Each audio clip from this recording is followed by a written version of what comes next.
നിയമസഭാ തെരഞ്ഞെടുപ്പ് അടുക്കുമ്പോൾ കോൺഗ്രസിൽ പ്രതിസന്ധി രൂക്ഷമാവുകയാണ്. ശബരിമല സ്വർണ്ണ കവർച്ചയിലെ കുരുക്ക് ചില നേതാക്കൾ വരുത്തിവച്ചതെന്ന് വിമർശനം. UDF കൺവീനർ അടൂർ പ്രകാശിനെതിരെ ഒരു വിഭാഗം നേതാക്കൾ രംഗത്ത്.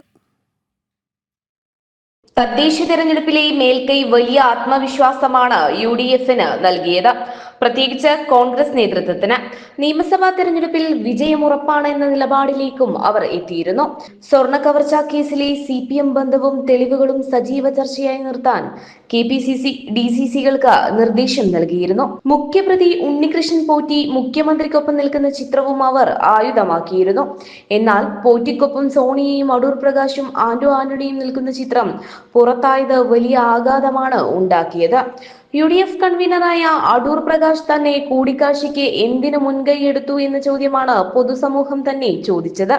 സ്വർണ്ണ കവർച്ചയിൽ ക്ഷീണിതരായ CPM വീണു കിട്ടിയ ആയുധം ചർച്ചാ വിഷയമാക്കിയതോടെ UDF നേതാക്കൾ ഒന്നാകെ പരുങ്ങലില്ലായി. സോണിയയ്ക്ക് പ്രസാദം കൊടുക്കാനാണ് തന്റെ മണ്ഡലത്തിലെ താമസക്കാരനായ പോറ്റിക്കൊപ്പം പോയതെന്ന അടൂർ പ്രകാശിന്റെ വാക്കുകൾ കൂടുതൽ അപഹാസ്യമാക്കി. കൂടുതൽ വിശദീകരിച്ച് വഷളാക്കാൻ നിൽക്കണ്ട എന്ന നിർദ്ദേശവും നേതൃത്വം നൽകിക്കഴിഞ്ഞു. UDF കൺവീനർ തന്നെ മുന്നണിയെ പ്രതിരോധത്തിലാക്കിയെന്ന അഭിപ്രായവും പല നേതാക്കളും പങ്കുവച്ചിരുന്നു. SNDP യോഗം ജനറൽ സെക്രട്ടറി വെള്ളാപ്പള്ളി നടേശനെതിരായ യൂത്ത് കോൺഗ്രസ് നേതാവിന്റെ കരിയോയിൽ പ്രയോഗം തെരഞ്ഞെടുപ്പിൽ തിരിച്ചടിയാകുമെന്ന ആശങ്കയുമുണ്ട്.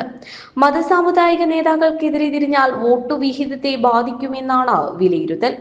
ഗ്രൂപ്പ് പോരും അധികാര തർക്കവും വിട്ടൊഴിയാത്തതും പ്രതിസന്ധി രൂക്ഷമാക്കിയിട്ടുണ്ട്. സ്ഥാനാർത്ഥി നിർണയത്തിലടക്കം ഗ്രൂപ്പ് സമവാക്യങ്ങൾ എങ്ങനെ കൊണ്ടുവരാൻ കഴിയുമെന്ന ചോദ്യം നേതൃത്വത്തെ കുഴയ്ക്കുകയാണ്. ജനം, തിരുവനന്തപുരം.